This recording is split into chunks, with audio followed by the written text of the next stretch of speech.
I know things you never see. You never see someone taking a shit while running at full speed.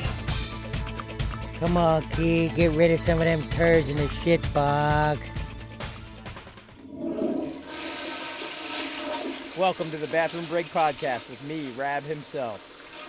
So welcome to Bathroom Break Podcast. I'm Rab himself, and today's guest is Tommy Avallone. He's a filmmaker, documentary filmmaker, also has made some feature films, and he just visited Dirty, the worst gay bar in Austin. Yeah. So thanks for coming on, man. It's really a shirt that fits well. Yeah. That's all I'm really interested in right now. In all senses of the word. Yeah. But yeah, thanks for coming on, man. Thanks for having me. Yeah, so I started this Bathroom Break podcast thing just to kind of bullshit with some of my friends, my creative friends, and I'm psyched to have you on. Just wanted to hear a bit about like the filmmaking process, because you have a bunch of films to your credit now, and I was able to kind of help on a little bit on one of them, and I met you on like a. Actually, when we met at like the Danny Bonaducci birthday bash or something. And I remember like as soon as it started, he walked in and punched somebody in the head or something. You're like, this is gnarly. Because that dude was like a loose cannon. I don't know what he's doing now. I think probably radio or something.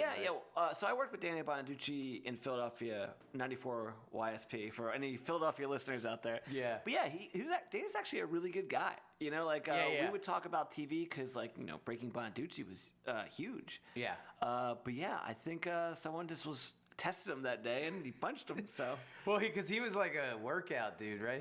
Like he was all like roided up a little bit. Allegedly. Allegedly.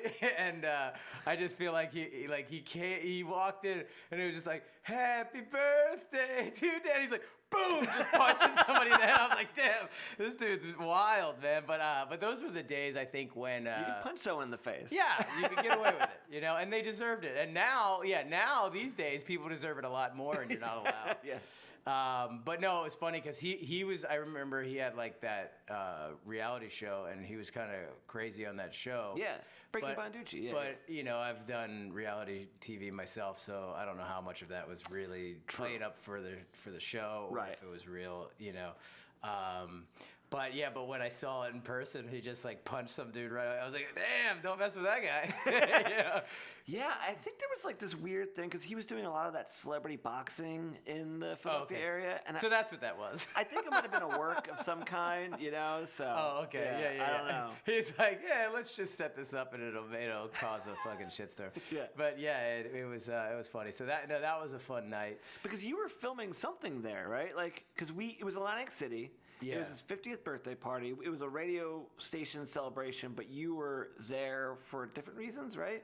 Yeah. I think at the time we were filming this like little like TV show Sizzle. Okay. And the idea was like that me and a bunch of like hooligans would go travel around trying to find like the best band. Yeah. And we were going to do this huge battle of bands at Rock and Roll Hall of Fame, and we had Sony behind us, and they were going to sign the band, and we were pitching that to MTV and VH1, but they didn't do music anymore. Okay. So we went to Fuse, and Fuse was real interested, so we were kind of shooting like a little, presentation for it. And it never got picked up, but it was a bunch of like maniacs. Like my buddy Mitchell's this tattoo artist, and he was on it. This other dude, Big Dirty, Lord Bitaro from the CKY stuff. Okay. And then Colt Darling, which is our buddy Kirk Gardner, and so we were. He's the one with the mustache, right? Yeah. It's a beautiful mustache. It's so funny because like that's what he's remembered. Like because way back, you know, when I mean some people were wearing mustaches then, but now it's like everybody. But when he had it, like our one friend was like, "Oh, who's that guy Stash?" So they just called him Stash all the time. So he was known as that. But did I just give you my card and was like, "Hey, I make movies too"? Yeah, I think so. Well, I think because you knew Ryan. Yeah. Like I'm not sure when you guys made Living Will. I was just an associate producer on that one, but I had produced him in this movie Booted that never came out. Oh yeah, because I came over and did a bit, and I think that's what happened. Like, I think I met you, and then you like gave me your card and were like, "Yo, I'm making this movie. Come do a part in it." Yeah. And then, that sounds right. And then I came over and I did this little part. With Yuki Washington. That guy's like so tall. Yeah. And I remember they're like, "Oh, get an apple box for Rab." And they're like, "Oh, get another apple box." I don't think we have enough apple boxes. And it was like, "Can you get his head in the same frame as the other dude?" And he is the nicest guy in the world, dude. That guy was awesome. Yeah, CBS. I guess Philadelphia anchor would be the way to explain him, but he's a great dude. Dude, that guy was cool. He always goes, "My man." Yeah. I had lunch with him one time, and everyone was saying hi to him. He's like, "I'll see you in the morning." Because he's on the morning. Yeah, dude, he was super nice, and it was funny because, like, I had done probably a couple little indie films at that point. Like, I'd been in front of the camera for all those years, but just doing like an acting part. It was funny because, like, I did that like little scene with him, and that dude was awesome. Yeah, like it was like immediately like just nailed it every single time, like the same exact way. I was like, God, that guy's an editor's dream. Because he's just like, how was that? Was that okay? I'm like, that was perfect. I couldn't even tell the difference between the last one. And so it was, but it was cool. It was fun to share the screen with Yuki Washington. Yeah. It's a shame that movie will never come out. Yeah. Yeah, I know. It's so funny, like the process of making a movie and how there are so many that it will like never see the light of day. And it's crazy because of how much energy and effort you put into it, and then it just kind of dies halfway through the process. Dude, we had Alan Ruck from like Ferris Bueller in there. Oh, yeah. We had you, Ryan, Mark Summers from Double Dare. Yeah. I can't even remember. There was a couple other people that we had in there, but Jim Neville Neidhart from WWF. Oh, heck yeah. Dude, you love the WWF, which is so cool. Yeah. Like, cause I have like a soft spot for that from when I was a kid. Like, I was a Hulkamaniac. Yeah, there you go. And who wasn't? And just and I love Jimmy Superfly Snuka. Okay. And obviously Ultimate Warrior, but it was just fun to see like how much. Who doesn't love I love when he just like. And he'd sit there doing those little like interviews, and he would go off on some weird thing, and I'm like, maybe I need to take LSD to figure out what he's talking about. But yeah, we try to put a wrestler in every single one of our movies. And, it's becoming harder and harder when you're doing documentaries, but like it's fun. Well, that brings up like a good idea of Mick Foley in your movie I Am Santa Claus. Yeah. So how did that like come about? Well, we just finished. So at the time we were like making like a bunch of stuff, we had produced this movie called Miss December that you were in for like a second. Oh yeah, I was a bar patron. Yeah, but somehow on IMDb you're like the top person. Whenever people talk about, they're like Miss December, Gilbert Godfrey, Chris Rabb, Yeah. Like, how did that work? I think I was standing in the hallway behind somebody in one of the scenes. Like you barely don't see you. Yeah. And then this other movie, Mancation. But our movie Miss December was playing at this. I'm going to give you a long answer if that's okay. Yeah, that's what we've got plenty of time. Our movie Miss December was playing this film festival in Philadelphia, and Morgan Spurlock's movie, Greatest Movie Ever Sold, was playing. So I ran into it. We had a mutual friend, this guy Toothpick. He does all our songs for our movies, and he did the Super Size Me theme song. I was like, I got this great idea for a documentary. I always thought I would be a better documentary filmmaker than a scripted one because I'm not good with actors. Like I don't know how to translate what's in my head to other people. Okay. You're like, or I thought it was like that Team America. Like I fucking hate actors. It's just tough, It's like I mean, know. you do the same thing where it's like, I don't know if I'm bad at it or I just always work with my friends who aren't actors. Yeah. So. Oh, and so when you work with like a professional, then I'm just like used to like hang out with my friends, and it's like, why can't you just do this? It's like it's not my good skill set, I should say. Why can't you just not suck? Yeah. But I don't know. Yeah. So I told him, I was like, I have this idea about Santa Claus. And he's like, oh, that'd be a great idea. So we kind of like teamed up with Morgan, but not right off the bat, so we started filming this thing, did a Kickstarter. And Morgan is the dude that did Super Size Me, right? Yeah.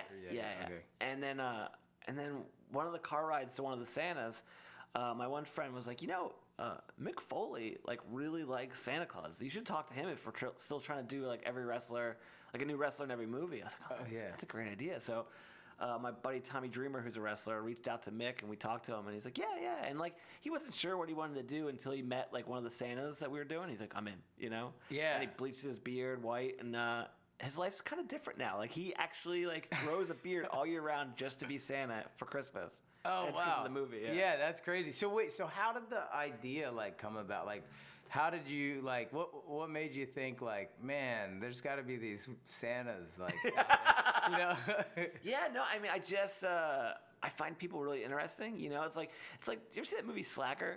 Yeah. I love how like Richard Linklater was like, you build like an idea of like this conversation and an interesting character, and then most movies follow that character, and he just picked the least. Like it was always like, here's your main character, you're gonna follow this guy. But it's like, no, let's follow the guy that leaves. Like I always thought these people who are like sort of in our lives, like what do they do when they leave you? And me and my wife were walking around the Deptford Mall. And Nice. we saw Santa Claus. I was like, what family does that guy go home to? And like it just was one of those ideas I had for a year, and like did a little bit of research here and there, and then we just kind of pulled the trigger after talking to Morgan. Oh yeah, that's awesome. Yeah, because that's a cool thing. And so where can you watch that on iTunes? Right now it's on Amazon Prime. But it's iTunes, DVD, all that sort of stuff. Blu-ray. And it's sweet. Get a Blu-ray and Amazon Prime. It was on Netflix for a long time. Yeah, we did a 3-year license with them, and it's up now. So yeah, I remember seeing the icon come up all the time on Netflix and being like, "Damn, yeah. Tommy made it." So that's cool. Nah, dude, you've had some awesome success, and that movie was really cool. I mean, because I checked it out like as soon as I saw it, I was like, I know this dude, so I want to watch it. And then I watched and was like, man, it was really cool how you kind of did that story, and it was fascinating and sad and happy and all like emotions on it, because you're kind of like, oh, what's happening, man? This is pretty dark. Like some of it, when you think past like, what is the psychology that's going on here? With like someone who just wants to be Santa Claus all the time.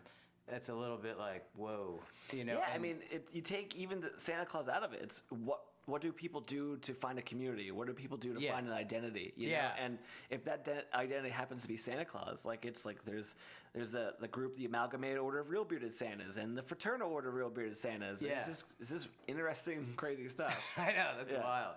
We followed a Santa Claus that was a swinger at Ron Jeremy's Club Sesso in Portland, Oregon. Oh, Santa Claus. Oh, Santa Claus.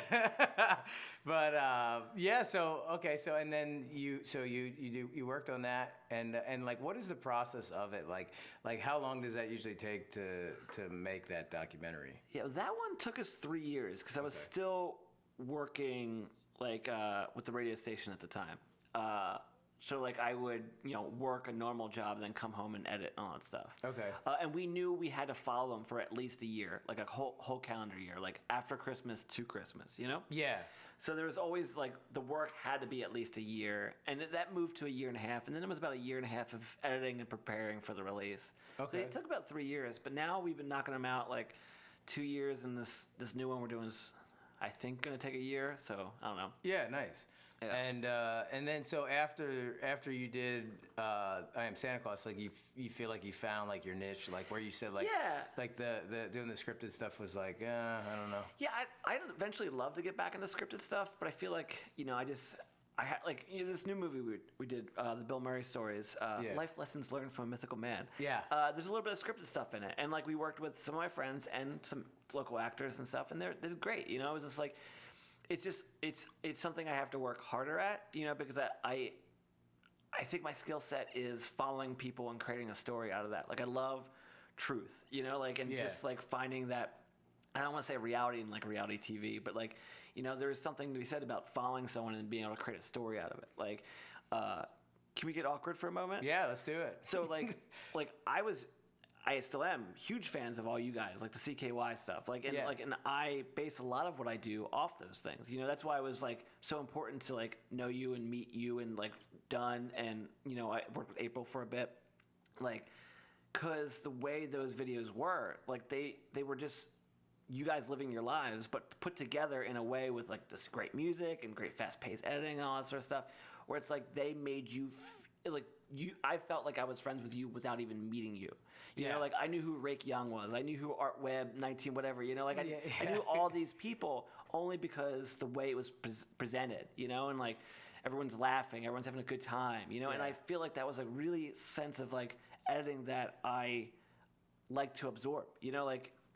So when I Am Santa Claus does not look like CKY or anything like that, but it takes, you know, stuff we shot in real life, put it together in that sort of way. You know, it's like those like kind of like skate videos stuff where it's just like you're just showing that's a documentary on what skateboarders' lives are. You know, so it was just really interesting. Like I took that sort of idea of like, okay, well, let's edit in a way where we all know these people, show like real human moments. You know, like I'm not talking about like running around crapping yourselves, you know. That's a like, real human moment. Right. But when you guys like, I think it was went to Ireland maybe or Iceland. Iceland, you know, like that stuff was like done so well, where it's like you just took like a family vacation and made it like interesting and like you just felt like you were along the ride. So it's just, that's kind of like the way we used to do that stuff, or at least try to. Yeah. Did you forget to push record? Those headphones are dying. Did that get awkward? Was it weird? What's that? Was it weird? Awkward? No, now it was because the headphones died. But no, I know what you mean. Like, and I always kind of think that's why CKY, Jackass, People Band, like why that stuff worked was because, like, everybody was doing the similar stuff that we were. Yeah. You know, like, because I can't tell you how many times I've heard people say, like, yeah, we were doing that before you. It's like, okay, yeah, I'm sure you were. Like, my dad was literally pushing himself around in shopping carts with his friends when, like, 40 years before that. Yeah. So, like, I get it. Yeah, like, I'm sure that was happening. But that's why I think people related because, like you said, you just felt like you were one of the friends that was involved with what it was. And it was so close to home because everybody's group of friends were doing that stuff. Yeah. Eventually, we just started taking it to another level that most people were not going to that level. But a lot of people, like, you know, would be like, dude, Steve's sleeping over there, fart on his face. You know, like, and like that feeling, I think, everyone could relate to it. So it's interesting that you kind of picked up on that concept and then said, like, you know, it kind of helped you go, hey, this is how I want to present things. Yeah. With the documentaries. Like I'm good at a montage, you know, and it's because it's like, I mean, I think CKY 2K was your guys' sweet spot, you know, like, I mean, CKY 3 was like shorter and you guys had the film in it and all that stuff, but like, I mean, CKY 2K had that, like, it was a little bit longer. Well, I think the first was the longest, but it was the sweet spot in that you were able to see you guys like traveling and doing things that weren't all just stunts. You know? Like stunts are one thing, but it was just the editing in a way where it was like, hey, we're hanging out with these guys. Yeah. You know? Yeah. And that's like, you know, what we try to do. Like, there's this like, for our Bill Murray movie, like there's these moments right before we start shooting where it's like you just see people kind of just being themselves without knowing they're on camera. Yeah. And like people like kind of like draw to that. Like we're like, oh, that's like, because it just, whenever people want to see people like being a human, you know, and not performing. Yeah, you right. Know, and there's this, you can tell for the most part, you know? Right. Yeah. No, absolutely. And I mean, I think, yeah, like CKY, you mean like the regular parts where like, you know, Brandon's smearing shit on Ryan's face. No, but like, you know, like I think it was just like you saw the waterfall, you know, and like you guys is like in the plane and like in the water, just like hanging, and then the music. I think it was Bjork, maybe. Yeah. Like that's for some reason. Like why do I remember that? You know, like of all the CKY 2K, 3, 4. You know, it's like that's the one that I always for some reason drew to. Yeah, and I think that one is the one that definitely put us on the map. Yeah, the CKY 2K was the one that everyone noticed, and CKY 3 I'll say is kind of like the extra stuff from Jackass that wasn't able to be aired. You know, like where I took the X-Lax and that stuff. Like, you weren't allowed to show spreadable butt cheeks on MTV. And I remember seeing that actual written out thing, like no spreadable butt cheeks. I was like, that's so funny. That's a ridiculous thing to say, but that was part someone of it. Had to write that Type down. that up. like, get those spreadable butt cheeks off the air. Yeah, like I think that was funny, and so a lot of those clips were you know, put onto the CKY3, and also like that was around the time we were making Haggard, the indie film, and so it was like Franz had this film camera, and there was extra clips from Jackass that couldn't go on there, and then there's like farting around with film, and so it was like almost the evolution of stuff that was happening, and that was so that was a little different than the CKY2K, where I think, I mean, there may have been little like Super 16 stuff on CKY2K, but like it was largely the VX2000, like the skateboard camera. You know, I have that tattooed up, that VX2000 on my arm. Yeah, there it is. It's my favorite camera. Like we used to use that because like it's different, but like my buddies used to rollerblade, you know, so like they would I wouldn't film too much with them, but I would help them edit, you know. And you're like, I didn't want to be caught around them. No. I'm not an athletic person. So I just didn't do it. But like I appreciated what that was. Yeah. No, I get it, because it was funny. Like being a skateboarder growing up, like it was like no rollerblades. God, like it's just so funny. You even look at it now. It's like BMX and skateboarding are still things. It's like you don't see many like professional like rollerblades anymore. You know? I think they took everybody's rollerblades back, and they're like, that's enough. You've had it. But it was a good, Senate was like a thing. My buddy Timmy, who's in some of our movies, he was in all these like Denial videos, which is a Philadelphia rollerblading company. And there's this one shot where like he went to go high five someone who just landed a trick or whatnot, and you see the dude like not see the handshake and just keep going.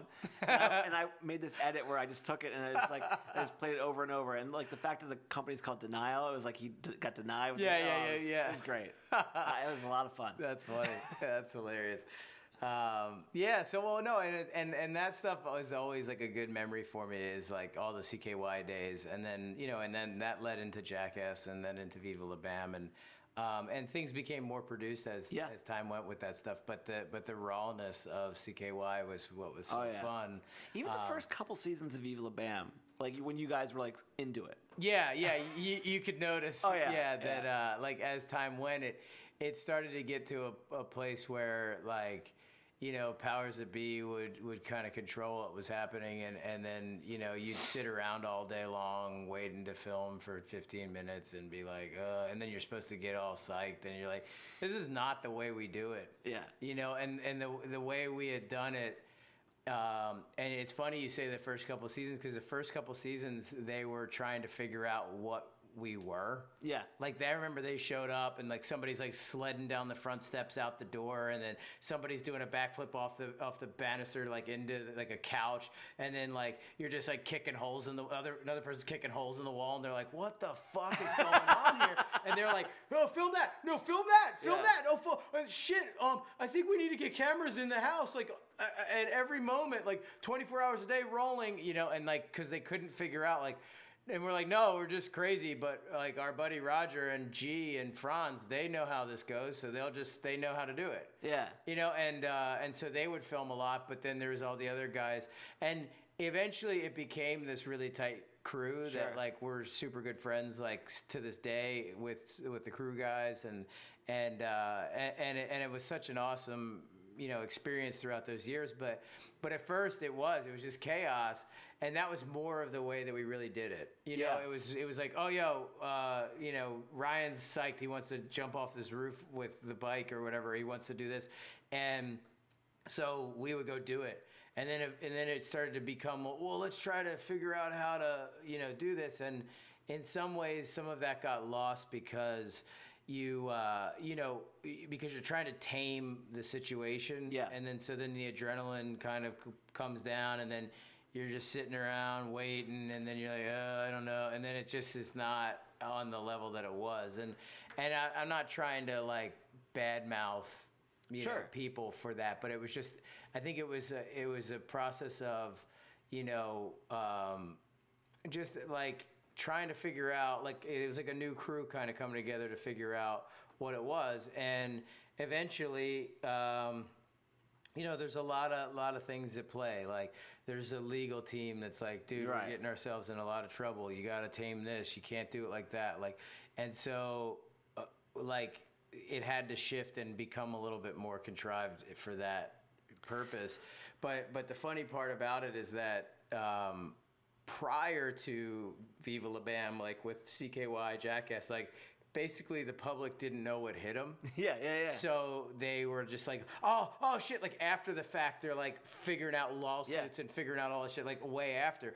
And then they got smart to that and we're like, okay, ahead of the game. Yeah. These are our guys. Let's try to get them to kind of fall in line so that we don't get in a lot of trouble. And I can't blame, you know, people for thinking that way. It's just at the time when I was 23 years old, I was like, fuck you guys. Like, you guys are just a bunch of, like, you know, like old people that don't get it. And like, it was just so annoying at the time. But then now looking back, obviously, I'm like, yeah, I get it. You don't want to have to spend $100,000 because I shit on somebody's dinner plate, you know, or whatever, like, happened. Write that email. Yeah, you cannot crap on someone's yeah. But, like, I mean, that's the thing. It's like CKY2K, it's like you guys, I'm sure you weren't like, oh, we have to have this out by June. You know, like, you know, like you gave yourself the time to kind of like, and I use magic in a weird way, but like it's, you know, you're capturing some sort of magic. You know, anytime you put time into something, you know, like Santa Claus, like we had a year to explore these people's lives. You know, and like, but like when I produced Ghostheads, it's like, well, we knew we had to have this movie out by the time Ghostbusters came out. So you're cutting some of that magic, some of that time to explore things out. You know, and I can't imagine. Like okay, we have a week to film Viva La Bam. Can you guys just do something crazy? You know, it's like once you put time, like lose time, you're losing some of that magic. Oh, dude, that makes complete sense. Yeah, and it's crazy because I think there's like a healthy balance of that. Yeah, because course. You also need the pressure to get you to go. Yeah, well, South Park, right? Like, yeah. They're like, you know, they give themselves a week to do it, and they keep killing it. You know, but they're like, if we had more time, we would just keep doing things, and how much better it would be. You know, like Lauren Michaels says, like, we're not ready. Like, our show's not ready. It just happens to be 11:30. You know, I'm butchering that line, but like that's more or less his school thought. Right. Yeah. And I think some of that pressure helps. But like you said, in a way, like if it's like a movie or a documentary or whatever you want to call it, CKY or even like, you know, or Santa Claus, like it's like that's kind of gonna, like, TV is a little bit more expendable. Yeah. Where that is going to be like held forever, so you're like maybe put a little bit more time into it. Where the episodes of Viva La Bam, it's like, okay, another one's coming next week, and so some of them are the best stuff, and some of them are like totally forgettable. Yeah, you know. What's so interesting too? Like I told you, like I did something like a small project with April and Phil, and like so I got to go to the house, and it was the weirdest thing for me because it felt like I was walking on a movie set.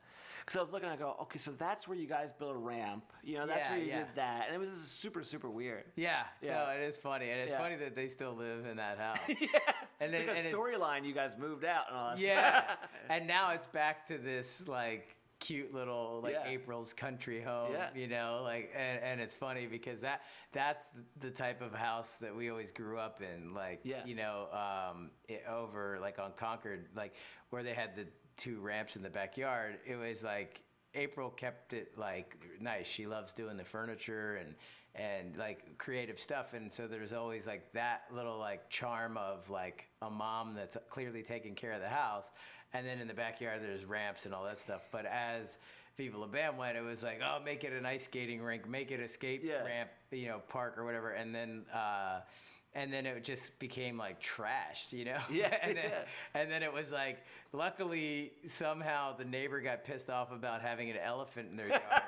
so they kicked us out of there. That damn neighbor. The township was like, yeah, we can't. But luckily for April, it's like, okay, cool, get out of here. Let me have my nice little house back. But like, I think it was, I'm not sure if it was like Viva La Bam season 2 or 3, but it was like the storyline was like Phil and April moved with you guys. April at Castle Bam or whatever, you know? Yeah. So later on when I think that was to deflect people from going over to the house. Yeah. Well, I think then it would have been the marriage show that they had. I forget which one that was called. Unholy Union. Yeah.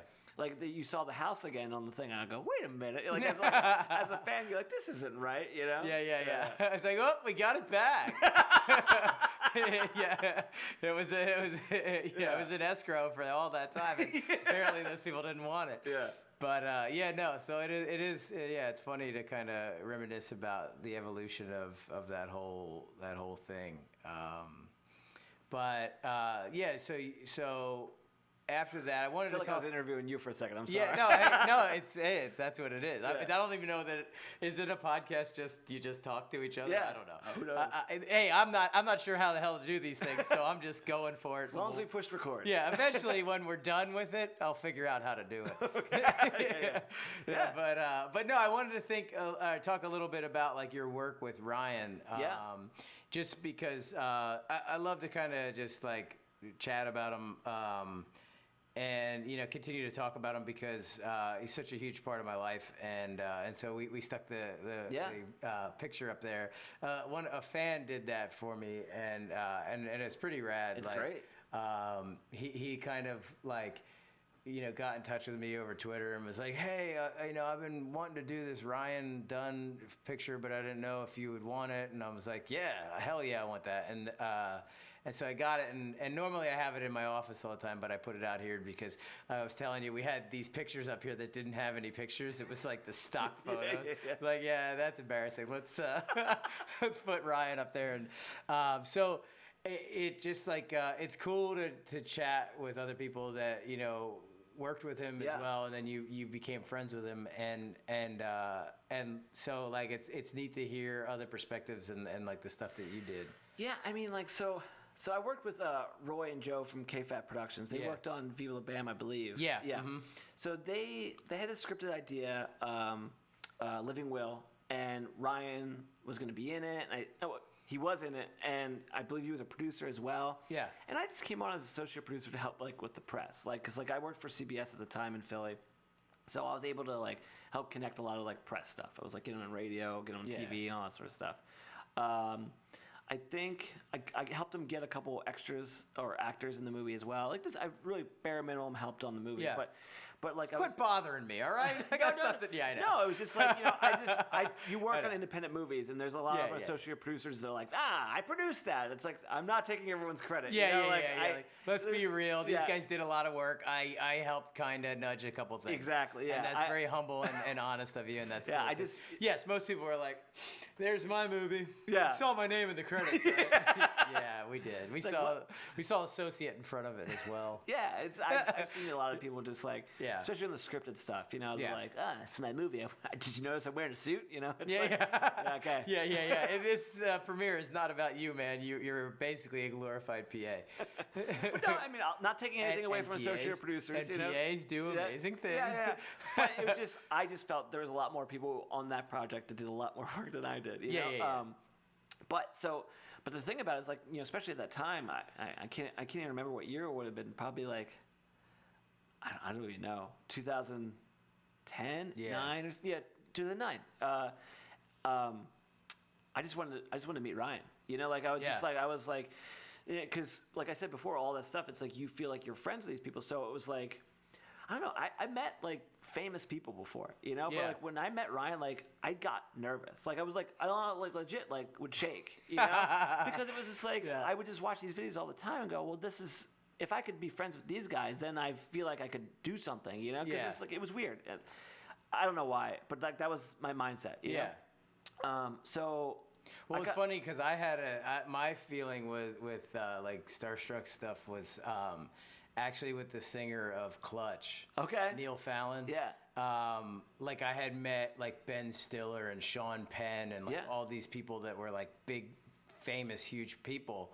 And I was like, oh yeah, cool. Hey, what's up, man?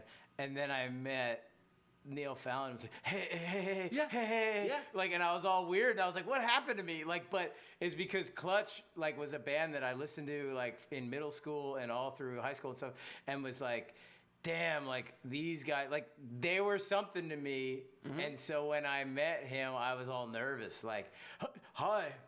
And like I wasn't nervous about anything at that point in life. Like I, kind of just was a maniac and didn't give a shit. But he was the one like that, so I could understand why. Like Ryan was probably like, you're like, dude, I watch this stuff, I love this stuff, and it was everything I wanted to do. And Ryan, and the guys from CKY and stuff like that, yourself included, but like Yeah. But even like Kevin Smith, it was like that was the thing. It was like Kevin Smith was doing the movies, and like you guys were doing this like sort of like real stuff. So anyway, when I met Ryan, I got him on like a couple of WIP shows, like all this like radio and TV things, and then but we were waiting for some. It was Preston and C we were waiting for, I think. Yeah. And we went to the bar beforehand, and like everyone like sort of like sectioned off, and like I had this like 30-minute conversation with Ryan, and it was like. There's something that like I'll always cherish. Like it was like, I later got to produce with him. Like I produce him and like kind of see him in a scene and give him like hey, try this or all that stuff, and help set it up. But it was just like that little 30 minutes at a bar, like just talking to him like about like life, and he was just like, just talking about relationships and talking about vacationing. He's like, my life's crazy enough. I just like to vacation, stay at home. It was just like it's just weird stuff, normal conversations that it was just like I just valued, and at the premiere, like I introduced him to my wife, still shaking, and it was just like it was crazy, and like I wish I knew he was more of a texter, because like I remember like trying to call him once and it was like it was never picking up, but like every few times that I would text, he would get right back. I was like, I wish I would have developed that more, because I talked to his manager, Cameron, a lot, because I was trying at the time, and I got this for you too. I was taking pictures of people eating. Yeah. And I went to Westchester and brought these chicken wings to Westchester, because like I don't know why I didn't just get chicken wings at the bar. Yeah. But like I took pictures of him eating and all that sort of stuff. Yeah. And like my one note was, can you not ham it up as much? But I mean, he would do those things. He was a super nice guy with that stuff. But like, so he produced with Living Will, got him in the booted, took pictures of him eating. And it was that, Yeah, that's awesome. Yeah, no, and it's fun, and like, I was kind of going back and watching some things of him the other day, and it's just funny, and I miss him, and I was talking to Cameron, yesterday about it, but he's a good dude. Yeah. Cameron is it was like Ryan's closest friend, and he's an awesome dude, and so we're just gonna get in touch and kind of chat about him, because at times it's like it's crazy, because Rye was like a brother to me in a lot of ways, because we went through the Jackass stuff together. Mm-hmm. We went from being these small town kids to being on TV and going through all that, and Rye was just kind of right there for me, and we have so many funny things that like you said, like you'll cherish that. Like I have a bunch of things that have nothing to do with being on camera, have nothing to do with any of those times that mean the most to me, just even traveling together and just being delirious and thinking some of the stupidest shit is hilarious, and like just belly laughing and that stuff, so it's rad. Yeah, I can't exactly remember everything he said to me that day, but like I can remember the feeling, and like, and that, I think that's the most important part. It was just like he just gave you this like just like real moment, like an honest feeling, and you're just sharing connection, Yeah. And that's what everything's about, It's like, I watched, I guess, the MTV thing about it, like his tribute, and it's like I didn't know like all the, like the, I guess like he was hurt in the CKY2 and wasn't like doing what, like I heard like he was sick for a bit, but then like CKY3 was like, it was like almost like I'm sorry, Jackass, yeah. Whereas he got the blood clot after the second one, but like it just. They were just saying like around that time he had this like sort of just very like just like good feeling of like at peace, like, and you could tell it's like it was just a dude who figured it out kind of, and I think like after the second one, because I didn't do the second or third one, and I remember he reached out to me, and Bam and I had gone through just kind of a falling out, sure. And Ryan reached out, and he was like, "Hey, this is the only time I'm going to do this." I was like, "I don't want to be involved in this sewing circle, but Bam said you should come do the second movie, whatever." And I was like, "I don't want to do it, dude. I'm good," And he's like, "All right, man." And then like we just kept kind of texting back, and it was more like he was like, "Dude, all I want is for you to be happy, and if you're happy, like do what you got to do." And that was what was like. Those kind of moments are what was awesome about him. But I always would say, like, when people die, you're like, such a great guy. Like, and I'm like, dude, Ryan was an asshole. He was a total dick. And that's why I loved him, because he was honest as shit. And when it really came down to it, and it was one-on-one, he was like a genuine, really sweet person. But also he would bust your balls and give you shit and make you think about things. And that was what was really cool. But through that time when I decided I didn't want to really do that stuff anymore, he was like the most supportive in the fact of just being like, dude, whatever's going to make you happy. Because I was just going through stuff, you know, and it was like, it was hard to figure out where to go next and what to do next. And like, I wasn't getting paid money to change my life, so it wasn't really worth it to me. And I was just trying to sort out like, damn, dude, I don't know if I like being out in the public eye. I don't know if I like how that feels. Like I liked when I was just some small town kid, you know, and then I drifted back to that and got out of the, you know, public eye, and it was rad. Yeah. But he was always really cool about that, you know, and not like, oh, like, you know, ripping out or doing so. He was like, and he just got real, like, all right, dude, like if that's what makes you happy, then cool, because that's really all that matters. There's certain people you could tell when they're just very confident, like, you know, like from what the stories I hear, it's like, dude never like didn't like to shower, you know, like just So it wasn't like he was just like beautiful person or like that. He's just like a kind of a dirty guy, you know. But like you look at him and he just looked very like confident in existing. Yeah. Does that make sense? Yeah. No. Absolutely. Yeah. Yeah. Like I mean, like because I did the Bill Murray thing, and not trying to talk about myself, but like that Bill Murray is one of those guys where he's not like a handsome, well put together person, but like he walks around and you could tell like he's just very much like confident and comfortable in his own skin, and that's what Ryan seemed like. You know, like I didn't know him during those bad times with like, you know, Jackass 2 or anything like that, but when I did know him, it just seemed like he had it figured out. Yeah.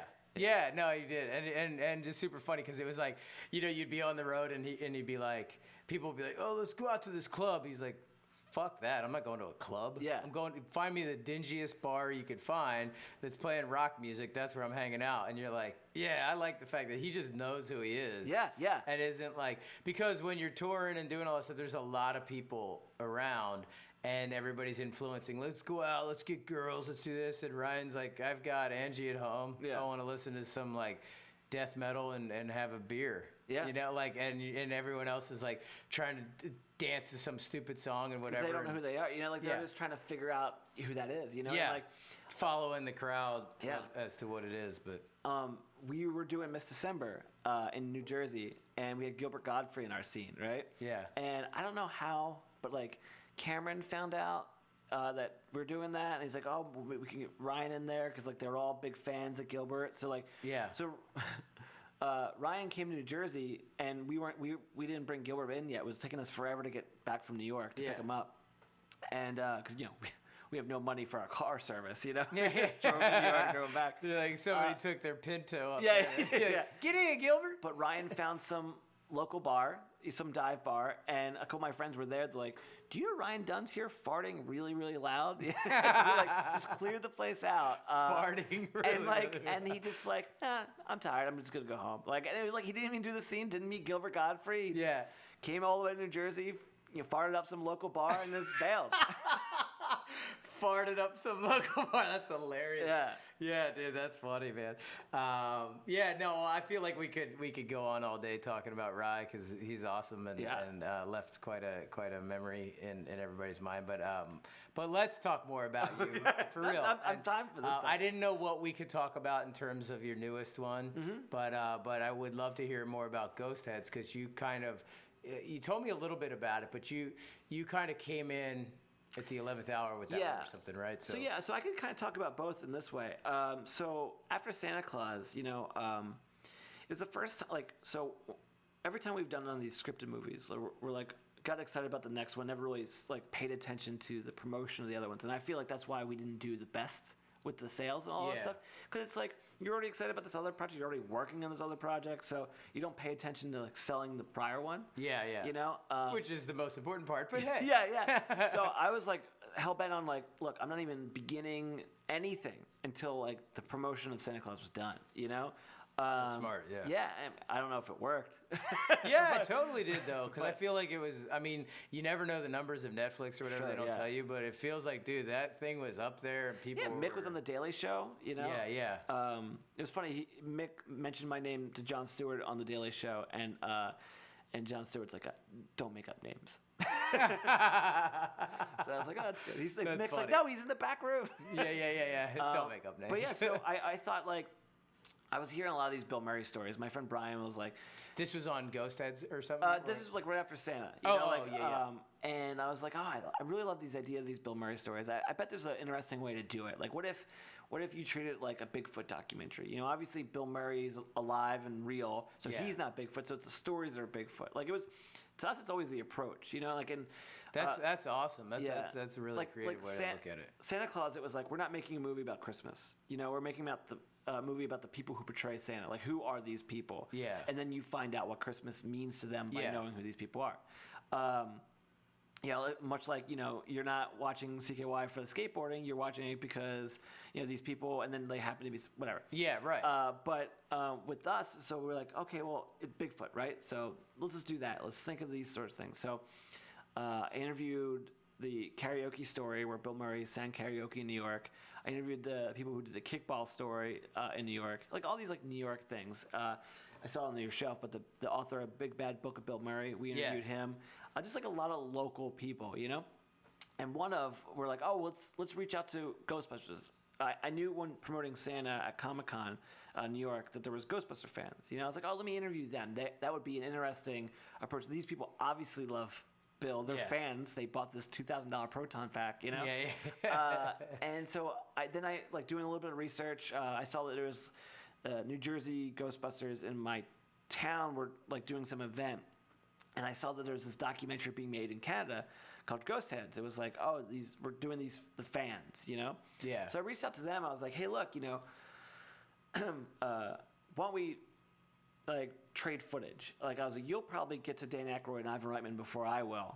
I'll talk to these people in New York and Philly and Jersey, these Ghostbuster fans. I'll ask your questions. You ask my questions, and we'll swap footage, right? Yeah.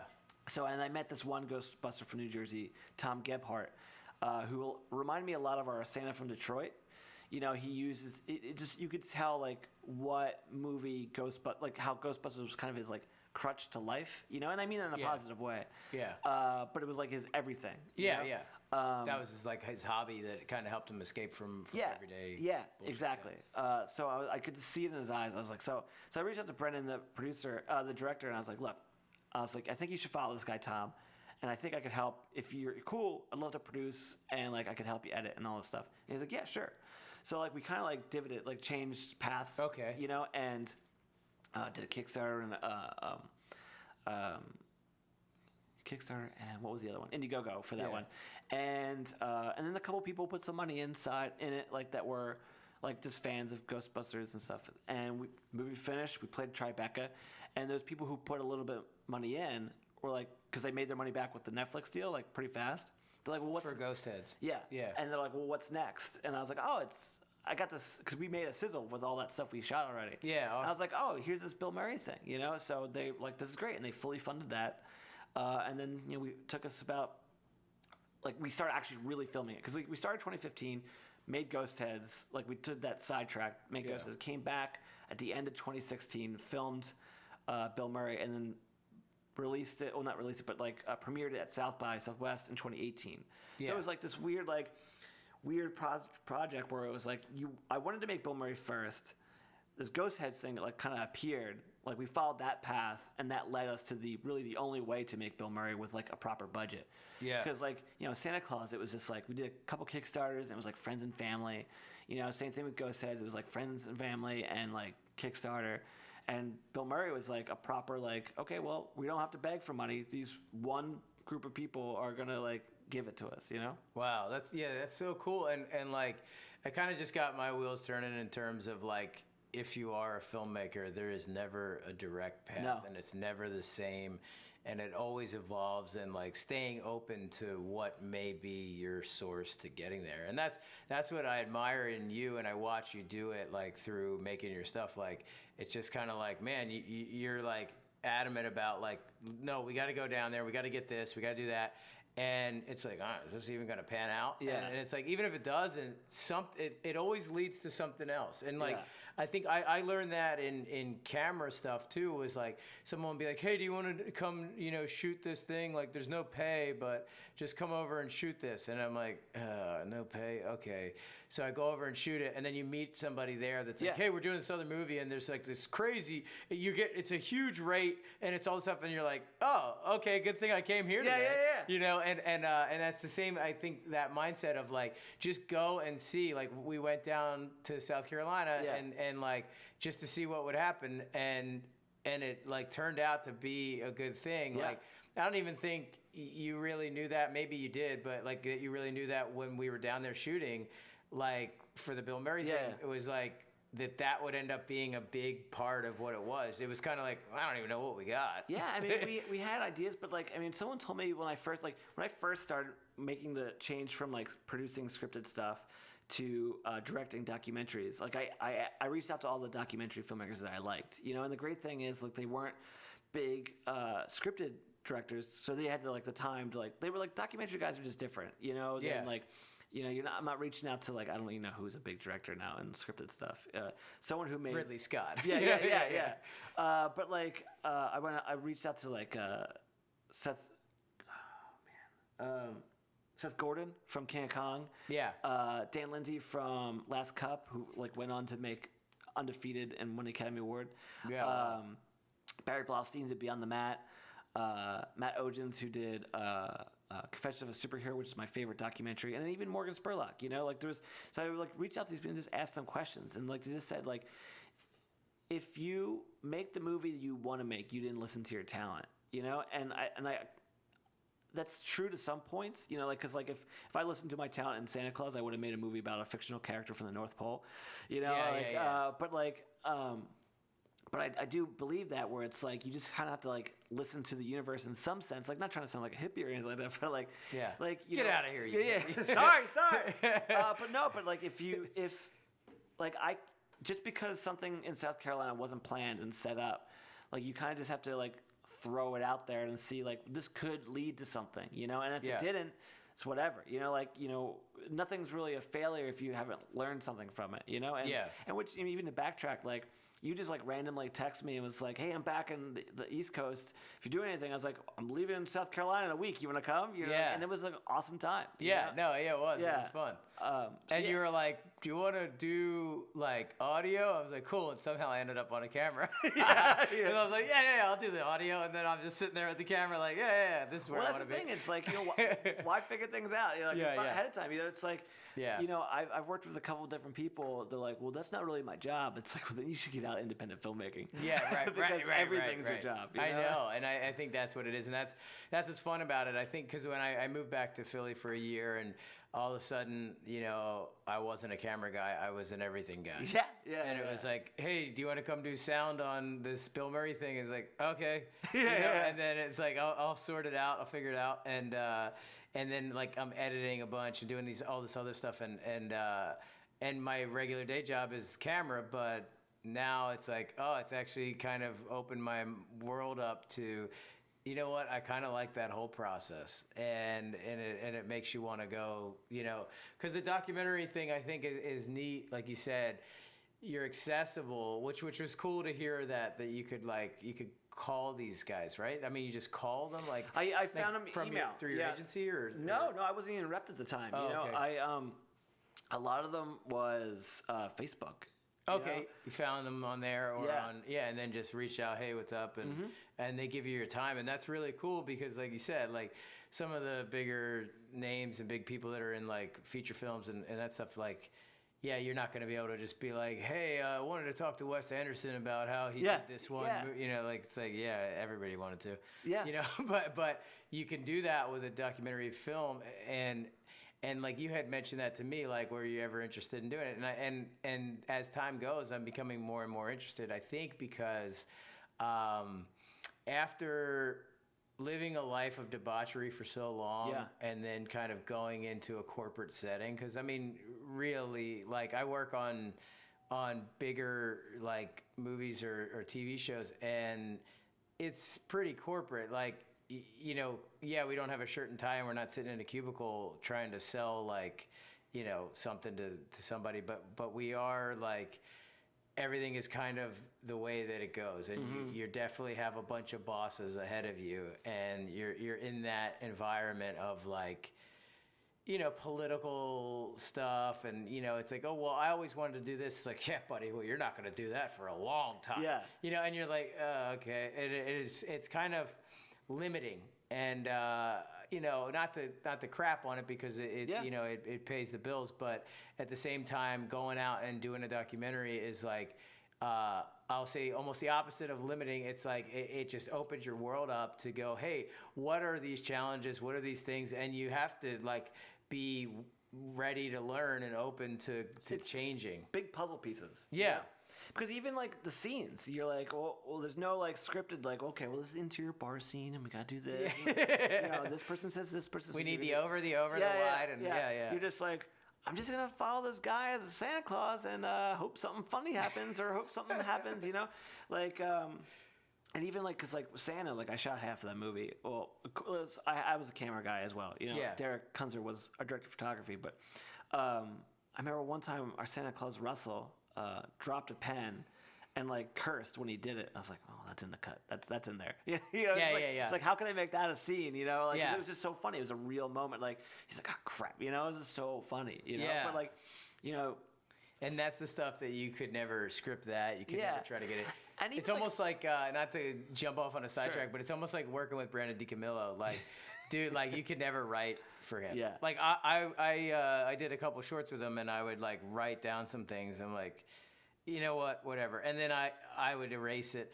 And everybody's like spot has like dialogue. Yeah. And then I give him the script, and he's like, hey, Rabbi, there's nothing on my thing. I'm like, yeah, you're gonna make all that up. Yeah. And he was like, I was like, oh, okay. I'm like, yeah, because what would I come up with? Nothing, like compared to what you're gonna come up with. And even though that's scripted, I would allow, like, I would much rather him just go off on a tangent and do whatever and see what you could mold out of that. Yeah. Because it's way better, and it's, you know, that's like. And I could see him too, like. I'm not trying to like crap on any sort of acting skills he has or anything like that, but like I could see him performing better by just coming out with the lines than if you gave it to him. Yeah, you know, it's funny to tie it back to Bill Murray. I heard a story about him. So I worked with this guy, Kingfish. He was back in Pittsburgh, and he was telling me he was an extra in Kingpin. Okay. And he was the dude that, like, basically there's this little scene in Kingpin where he's like making out with this girl, and like Woody Harrelson's like rubber hand is there, and it's like touching like her boob or something, and then he moves it and then puts like Kingfish's hand on the girl's boob, and it's like everything's cool. So anyway, he's there and he's doing this scene with it, and he was like, and what he witnessed with like Bill Murray, and you know, obviously this is hearsay, but what he witnessed with Bill Murray is like that the Farrelly brothers were like, hey, you know, they did like the first like take, and Bill just went totally off script and just did his own thing, and they were all like, yeah, okay, can we like do what's on the script? And then what Kingfish told me was that he was like, okay, well, I'm not sure why you have me here. How about this? We'll do your script, and then we'll do what I think we should do next, and then you see what you like. And then, so they did the script, and then they're like, okay, cool. And then they did, the next one was they did his take. And then apparently the Farrelly brothers were like, sorry, yeah, we're never going with the script again. We're going to go with what you're doing. Sorry that we, you know, like, I think they just probably wanted to figure out what was what, but then they saw, like, this dude has insane talent. It would be ridiculous to try to put him in a box. Yeah. Well, that's the thing. It's like we interview Peter Farrelly's in our movie, you know, the Bill Murray stories, and like we have like it will be the special features, but he tells a story where it's like they're just like it made more sense for him just to kind of do what he wanted to do. Like there's this one great line, like they just didn't yell cut. They would just stop when Bill got up, you know. And there's one line they're at a diner, and I think it's early on. And Bill like said something to a girl, like the scene was done, but Bill's like, "Hey," to a girl, and she goes, "Hey," he's, "No, not you." hey. Yeah. You know? That's like my favorite part. Right, and that's all just is him goofing around, having a good time with the character, you know. And they were just like, I think they were very like in the beginning, like you know, well the script's kind of good, you know, like. Yeah. But then it took them a bit, and once they realized that, they're like, okay, no, we get it now. Yeah, because Big Earn is that movie. I mean, Yeah. Woody Harrelson's hilarious too. Like the whole movie is awesome. Yeah. And Randy Quaid and like, you know, and the whole thing. But Bill Murray in that movie to me is like, I mean, dude, and that long piece of hair is like. But that I mean, Randy Quaid knew Bill Murray because Bill Murray directed him in Quick Change. And well, the Farrelly Brothers like, do you think you can get him? He's like, yeah, I'll call the number. You know, like it was like, this is call crazy. the 1-800 number. Yeah. Yeah, that's cool.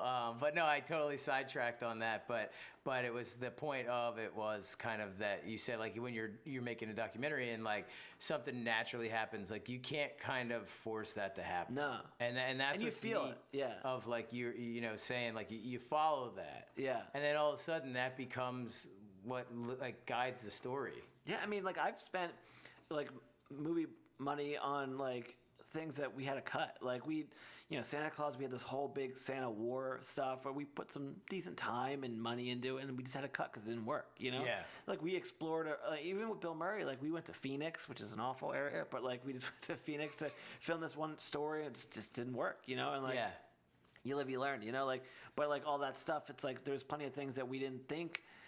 Like I was like, I'm not sure. I think we should interview this guy. We'll see what it does. But we lined up all these interviews around them, and sometimes the ones I'm excited for aren't as good as the ones I'm not excited for. Yeah. You know. Yeah, you could never tell, kind of what it is. Yeah. But that's cool. So, and you said you have some more stuff in the works. Yeah. I'm in the middle of directing and editing this movie, Waldo and Weed. Okay. Which is my friend Brian. His son had eye cancer at 6 months, and they started using cannabis oil to counteract the results of the chemo.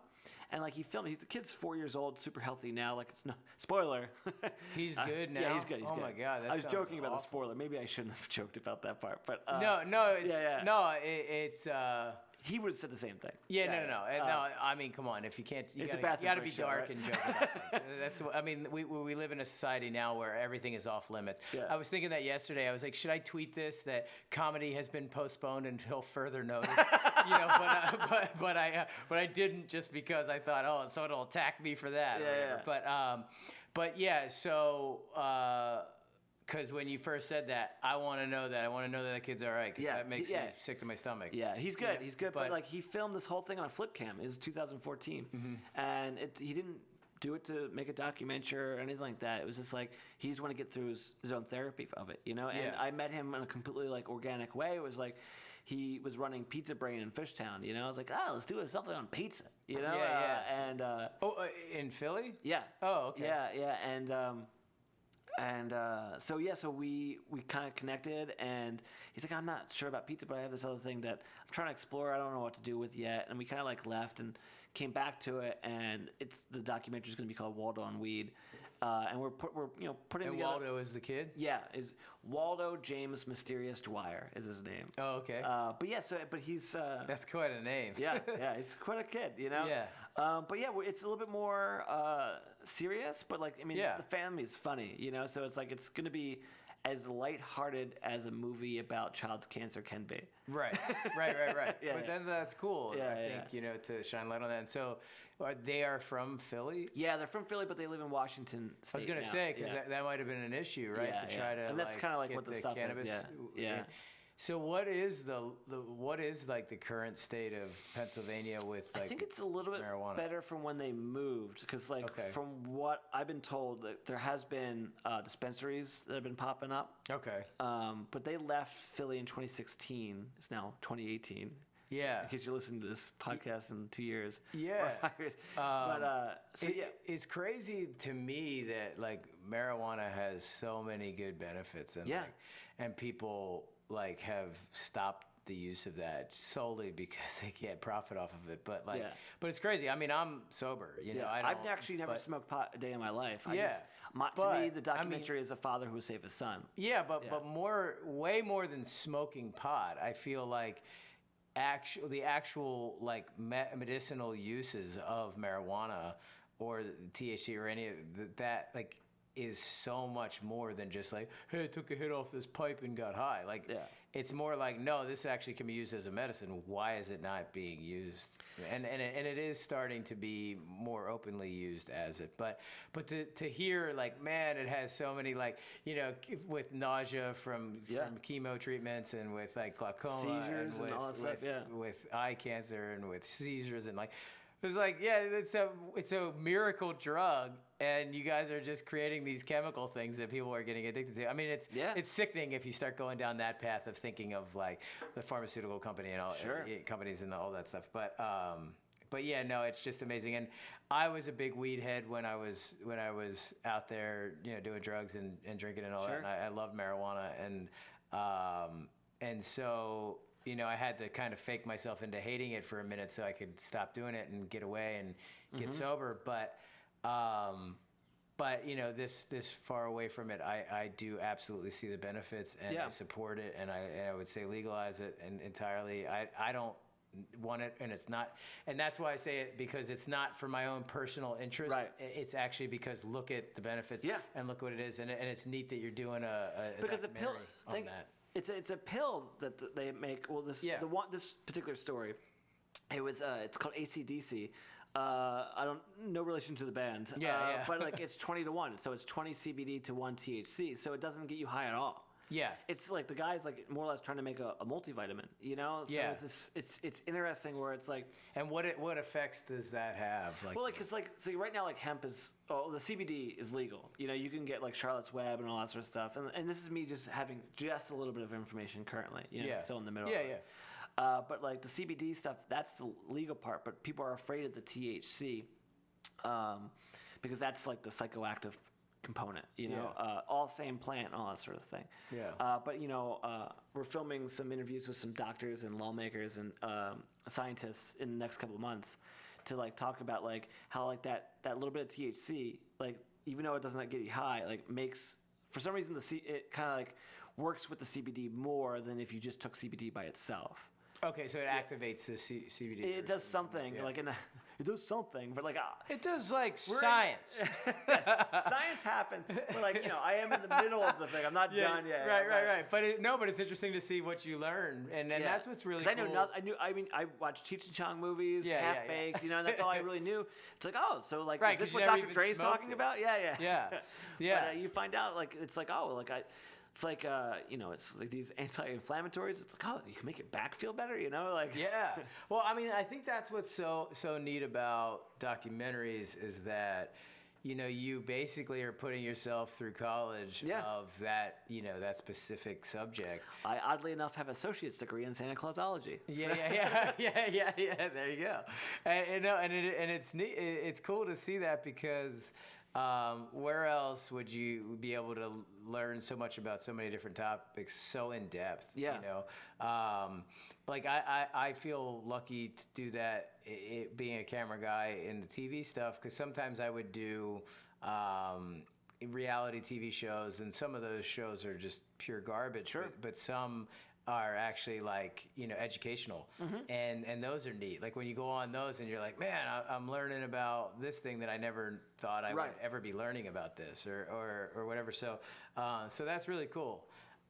You're inspiring me to want to get into the documentary. You should world. do it, man. Yeah. I mean, you got a hell of a story. Like you can cut this out if you want, but like I still think there should be a tell-all of, not tell-all, that sounds like a thing, but like I think there's an honest, real story. He wiped from back to front. No, of you guys growing up. Like, you know, it's like these guys that were just friends who had a camera and a passion, and look what happened, positive and negative. You know, I think that's a great story. Was there some negatives? Yes. But yeah, no, absolutely. I mean, and that is a great idea for it, and you know, we'll have to get you involved because you heard it here first. Yeah.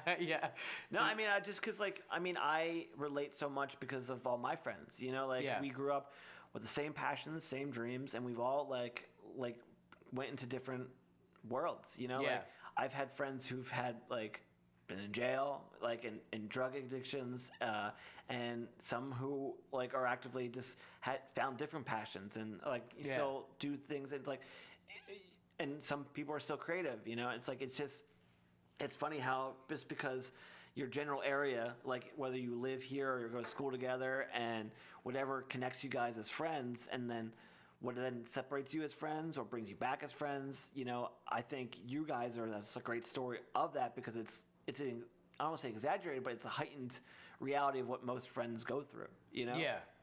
Yeah. No, it is cool, and it is like. And you have all the footage. Yeah. Somebody does. Yeah, well, I mean, but the footage exists. Yeah, you know, yeah. I have all this footage of my friends growing up, and I want to make a documentary of all of us and our choices and stuff. But at the end of the day, like, who cares? You know, and I have to it's like as an editor or director, it's like, how can I make them care? Like, I constantly think need about you to care. Well, it's also it's my pack ratness. You know, it's like I have all this footage. What can I do with it? Yeah. Oh, know? yeah. Well, and that's what's funny is like I am not a pack rat, and when you mention those things, I think about I'm like, dude, I'd have to like track all that down through all these people, and I think Franz has all of it. Would be worth it, but yeah, like I throughout the course of my life have like shed things so much, like, and maybe that was just the natural way I was, but like it was like or something, you know, like say you took a bunch of acid and you listened to Pink Floyd, okay, and like then like.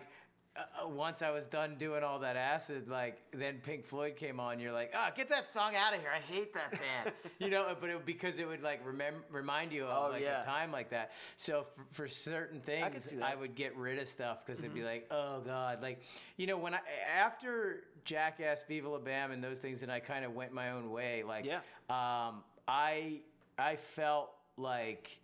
I mean, I was in a dark place, in a bad place, and I didn't want to like connect with any of that. I was trying to shed that like entirely, and come to realize like you can never really shed that because you're always connected to it. Like you're always a part of the CKY thing, and you're always a part of Jackass, and always a part of Viva La Bam, and for better or for worse, you know, it's like you're married to it, and some days you're just like, let me just get rid of all that shit. It's like when you break up with a girlfriend, you're like, get rid of all the pictures, get rid of all this, and it's like, yeah, but the memories are still there.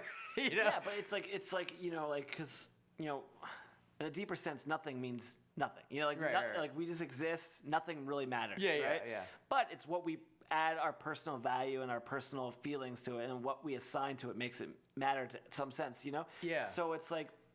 You could very well have had like that CKY stuff or Jackass stuff and make that be your crutch, where it's like, you know, the thing that like brings you down, like these dark times. Like everyone's got dark times. Some are worse, some are better. But like you could have let those dark times ruin you, you know. But like the idea of like embracing them and going, well, look, this is a period of my life. Sometimes I could talk about it, but it's made me a stronger person because of it. You know? And I think that's what's great. It's like you can, anytime like anything bad happens, you either make it something that's going to weigh you down, or something that you can go, I've overcome this and it makes me stronger. It's like you're like a suit of armor, you know? So I just think, I mean, I think it was good because like you could have just been that guy in Westchester, be like, I was on Jackass. You're like, no, actively like pursuing yourself to be better at everything you do per day. And moving forward, because there's nothing bad about being from Jackass. You know, it's just you know, you actively want to keep doing things different. Exactly. And I think too, like, it becomes a sad story if you live in those days. You know, sure, they're your glory days. Sure, they're those, like, you know, some of the best times of my life and whatever. But then, if you're just living in that becomes real sad. And it was funny, not to make it sad, but when Rye died, it was kind of like, that's what it felt like, is this huge part of me died, this huge part of my life died, and you can never recapture that. You know, it's like we would talk about that sometimes, like, man, there was this awesome party in high school, and I've been chasing that party forever, and now I'm in rehab. You know? I mean, because you're just trying to recreate that over and over because you love that feeling of that, but you can never really recreate that. And but that's like truly living in the moment. Like when you're like, you know, you're just experiencing something as it's happening, you know, and once you try to remember it or feel it again, it's not there. It's not the same. And a lot of people, hey, you should make another CKY video. And you know, obviously Bam would be the guy for that. He was kind of the ringleader in that to begin with, but it would be really weird. Because you see, it would be very forced, you know, and it wouldn't feel right. I think it's my wife calling. You know, yeah. So you know, it would just feel like you were trying to force another thing, but maybe it's like a documentary or something like that would be cool. Because you're not forcing it, and you're not like is kind of just taking a look back, peering back into what it all is, and answering questions like yeah, choices. Like the way I look at everything in as far as choices and life decisions is this one particular story. You know, me and my buddy Timmy, I was probably 18, 19, just got a car. It was we were just South Jersey, just driving around, and we would hit leaf piles, you know, and we just thought it was so funny. We had a convertible, and we hit the leaf piles, and the leaves would go everywhere. We're like, oh, this is so fun. We're so young. We're leaf piles. Stand by me, you know. And this one particular day, it just happened every single time. It was like leaf pile, and we'd always hit it. For some reason, we're just like, nah, let's just keep driving straight. As we're driving through, some kid pops his head out of the leaf pile, right? And I think of that. Oh my God! I think of that all the time because that's choice. That's like if we did the same thing we did every other time, I would have killed the kid, would have been in jail. Let's say I got off for some strange reason. The guilt of that would kill me. The parents, I would have ruined these lives. Yeah, that's not just ruin the lives of the parent, but everyone around. I mean, not of the child, but everyone around that. Like, it's just like this dark hole, like this weird butterfly effect of this dark world that you avoided because you just went, nah. Yeah. You know, and like I think that's with a lot of stuff. That's the way I look at a lot of my friendships and relationships and or just like when I say relationships, like with my friends and stuff. You know, like like why does someone who lived 3 blocks away from me live in Florida right now because he's on heroin? You know, like or like he's like addicted to all that stuff. You know, so.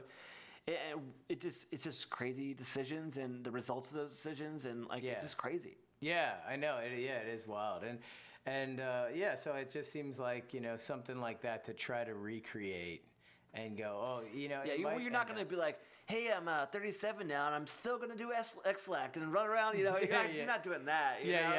Yeah, I know. I always said that. I'm like, I don't shit on things anymore. I'm not saying I'm totally opposed. I'm not saying that it definitely won't happen. But yeah, no, I mean, I think interests have evolved and things have shifted. So you're like, all right, you know, but a documentary might be a cool way to kind of take a look back on some of that. But yeah, like to strap it up and try and go make another CKY5 would be like, that wouldn't be weird. Yeah. So anyway, so cool, man. Well, it's been awesome chatting and getting to hear about the documentary process. And like I said, you've inspired me to think about wanting to go into that and doing that. And well, you inspired me at a younger age to start doing some weird editing stuff. Yeah, so it's coming full circle now. Yeah. So well, cool, man. Well, thanks for coming on the Bathroom Break podcast. Check us out on Instagram at Rab_himself and at Rab himself videos on YouTube, and we'll put this episode up soon. So, great. Thank you very much.